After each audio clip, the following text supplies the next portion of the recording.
अस्सलामुअलैकुम रहमतुल्लाहि वबरकातुहू। तो आप सब लोग कैसे हैं? चलिए हम आपको मिलाद शरीफ की रोशनी दिखाते हैं। जी हाँ, मेरे हुजूर की पैदाइश का दिन है और हम लोग जा रहे हैं रोशनी देखने के लिए।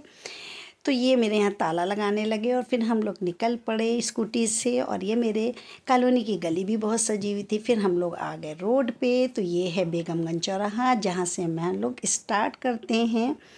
जी हाँ, जो जुलूस भी निकलता है ना, वो भी यहीं से होके जाता है। तो यहाँ रास्ते भर इतनी सजावट थी अल्हम्दुलिल्लाह, इतनी खूबसूरत रोशनी, मस्जिदें सजी हुई थी। लग रहा था कि हाँ, कोई मेरा जो है बहुत ही ख़ास पैदा होने वाला था, जिसके मोहब्बत में लोगों ने इतना एहतमाम कर रखा था। अल्हम्दुलिल्लाह अल्हम्दुलिल्लाह। जब दुनिया में ये आलम है तो सोचिए कि उस वक्त क्या हाल होगा जिस वक्त मेरे हुजूर की पैदाइश का दिन था। तो हम लोग गाड़ी से चले जा रहे थे और एक जगह तो बहुत ही खूबसूरत सजा हुआ था, लेकिन इन्होंने रुकने नहीं दिया। बोले भीड़ बहुत ज़्यादा है और डीजे इतनी तेज़ बज रहा था, इनके कान सुन हुए जा रहे थे। और यहाँ पे औरतें बहुत ज़्यादा फ़ोटो वगैरह भी ले रही थी। तो खैर अल्हम्दुलिल्लाह धक्का मुक्की नहीं थी, बहुत खामोशी से सब लोग चल रहे थे, क्योंकि गाड़ियाँ कुछ दूरी पे ही जाके रोक रहे थे पुलिस वाले। तो अभी तो हम लोग गाड़ी ही से निकल रहे थे, तो हमने कहा चलो ठीक है, जब तक जहाँ तक गाड़ी जा सकती है वहीं तक स्कूटी ले जाते हैं। ये देखिए कितना खूबसूरत सजा हुआ, और सबील तो इस कदर की लगी थी, कहीं शरबत, कहीं पानी, कहीं कॉफ़ी, कहीं चाय। और ये है हमारे यहाँ का जो है धनोकर चौराहा आने वाला है। तो यहाँ पे तो और ख़ूबसूरत सजावट थी, लेकिन हम लोगों ने कहा इसको लौट के जो है वीडियो बनाएंगे। फिर यहाँ पे एक हलवाई की दुकान है पहलवान चचा की, तो उन्हीं की दुकान पे मैंने अपनी स्कूटी रोक दी, क्योंकि आगे पुलिस वाले जाने नहीं दे रहे थे। फिर मैंने सब खाने पीने की सब की वीडियो बना ली और हम लोग पैदल यहाँ से चल निकले। ये देखिए मेरे हस्बैंड आगे आगे जा रहे हैं और मैं इनके बगल में इनका हाथ पकड़ी थी, क्योंकि हाथ इसलिए पकड़ते ना कि ये थोड़ा सा अभी जो है लड़खड़ा जाते हैं, तो मुस्तकिल हम इनका साथ पकड़े रहते हैं। तो यहाँ से फिर हम लोग होते हुए सीधे पहुँच गए। ये मेरे यहाँ के काले खुरमे बहुत मशहूर हैं, और ये छोटी छोटी खिलौनों की दुकानें थीं, और ये है एक से एक खूबसूरत बूंदे।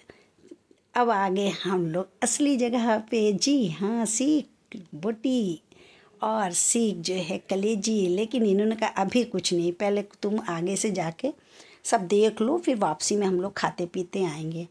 तो यहाँ पे सबसे पहले हम आ गए, जो यहाँ पे इन्होंने क्लॉक टावर भी बना हुआ था, मक्का मदीना बनाया था, बहुत ही प्यारा था, सिंपल था लेकिन बहुत ही खूबसूरत था। तो यहाँ पे भी मैंने सबसे पहले तो इसी की वीडियो बनाई। मैंने कहा बहुत ही प्यारा लग रहा, गेंदे के फूल और गुलाब के फूलों से सजाया हुआ था। फिर इन्होंने कहा कि चलो अब आगे बढ़ते हैं। तो यहाँ पे फिर हम लोग ने एक फ़ोटो ले ली, और फ़ोटो लेने के बाद फिर हम लोग आगे बढ़े। तो आगे जानते हैं यहाँ पे अल्लाह की रहमत बरसने लगी, यानी कि हल्की सी बूंदाबांदी शुरू हो गई। फिर हम लोगों ने कहा अब क्या होगा, जो लोग बेचारे सजावट के लोगों क्या होगा। तो हम लोग दुआ मांगते हुए आगे बढ़ने लगे कि अल्लाह पाक बस इन लोगों को पर रहम करे, क्योंकि पानी तो बरसे अच्छी बात है, लेकिन अभी नहीं, सुबह होने के बाद। फिर यहाँ हम दूसरी जगह पे आ गई। देखिए कितना प्यारा मीनारें, कितनी खूबसूरत कारीगरी से बनाया गया है।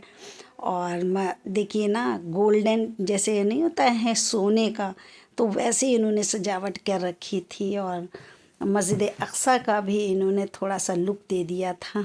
और यहाँ पे भी आ गए, इन्होंने तो पूरा इन्होंने गोल्डन ही बना दिया था माशाल्लाह से। तो ये सब में जानते हैं, जब दूसरे दिन होता है, जब जुलूस निकलता है ना, तो उस वक्त फिर जो है प्राइज़ डिस्ट्रीब्यूशन होता है। तो किसने कितना सबसे खूबसूरत बनाया उसको प्राइज़ मिलता है, शील्ड मिलती है। तो सब इंसान चाहते हैं कि मैं भी ये सबसे खूबसूरत बनाऊँ। फिर यहाँ तो मैं भाई आंसू आ गए मेरे ये देख के। माशाल्लाह मस्जिद अक्सा को इन्होंने इतनी खूबसूरती से रचा था। और वहाँ देखिए ला इलाहा इल्लल्लाह मुहम्मदुर रसूलुल्लाह, आप लोग भी पढ़ लीजिए। तो इन्होंने फिर ईरान के ये देखिए, जिन्होंने जो है फ़िलिस्तीन में जो है वहाँ पे जंग किया था, वहाँ का भी दिखा दिया, उनको भी दिखा दिया। और फिर हम लोग सब कुछ कैप्चर करते हुए फिर आ गए सीख कबाब पे। इनकी जो है इंस्टाग्राम पे बहुत रील्स आती हैं, तो मैंने कहा भैया मैं तुम्हारी इसीलिए ले रही हूँ कि मैं यूट्यूब पे डालूँगी, क्योंकि तुम्हारी तो रील्स की मैं फ़ैन हूँ। फिर यहाँ ये कबाब पर ये आ गए हलवा पराठे वाले, जो कि बहुत पुराने हैं, मेरे नाना के ज़माने के। इनके पापा और मेरे नाना जो हैं बहुत ही ख़ास दोस्त थे। तो ये देखिए बहुत टेस्टी हलवा बनाते हैं। फिर हम लोग आ गए अपनी स्कूटी के पास, जहाँ पे मैंने खड़ी की थी, और यहीं से फिर हमने काले खुरमे ख़रीदे, क्योंकि सुबह हमको सलाम पढ़ना था अल्हम्दुलिल्लाह। और सलाम तो बहुत ज़रूरी है, क्योंकि उसके बग़ैर तो पैदाइश ही कहाँ है, क्योंकि हमारे हुजूर तशरीफ़ ला रहे हैं, तो जाहिर सी बात है। फिर यहाँ पे ये धनुकस चौराहे पे हम आ गए, और जहाँ पे इन्होंने भी मस्जिद अक़सा का ही जो है पूरा गुंबद बनाया था और उसी का तस्वीर खींची थी। तो ये देखिए कबूतर पीछे साइड में बैठा हुआ है, गुटुरगू कर रहा है। तो ये सब आप लोगों को कैसा लगा, सब्सक्राइब ज़रूर कीजिएगा और कमेंट में बताइएगा अल्हम्दुलिल्लाह। और किसके किसके यहाँ ऐसी सजावट है, और कहाँ कहाँ से आप लोग हमारी वीडियो को देख रहे हैं, तो कमेंट में ज़रूर बताइएगा और मेंशन करिएगा। और ये देखिए पुलिस लगी हुई है, जो है बहुत ही शांत, मतलब खामोशी से सारा माहौल चल रहा था अल्हम्दुलिल्लाह। कोई यहाँ पे लड़ाई झगड़ा नहीं, कुछ नहीं। फिर हम लोग जो है दूसरे रास्ते से सन्नाटे में आ गए अपने घर की तरफ, और घर आके तो अल्हम्दुलिल्लाह इतना अच्छा लगा। ये डमरू मैंने अपने नाती के लिए ख़रीदा था, और फिर ये हलवा पराठा लिया था, और वही काले खुरमे लिए थे, जो कि मेरे लिए बहुत ज़रूरी थे। तो चलिए मिलते हैं अगले व्लॉग में। अल्लाह हाफिज़।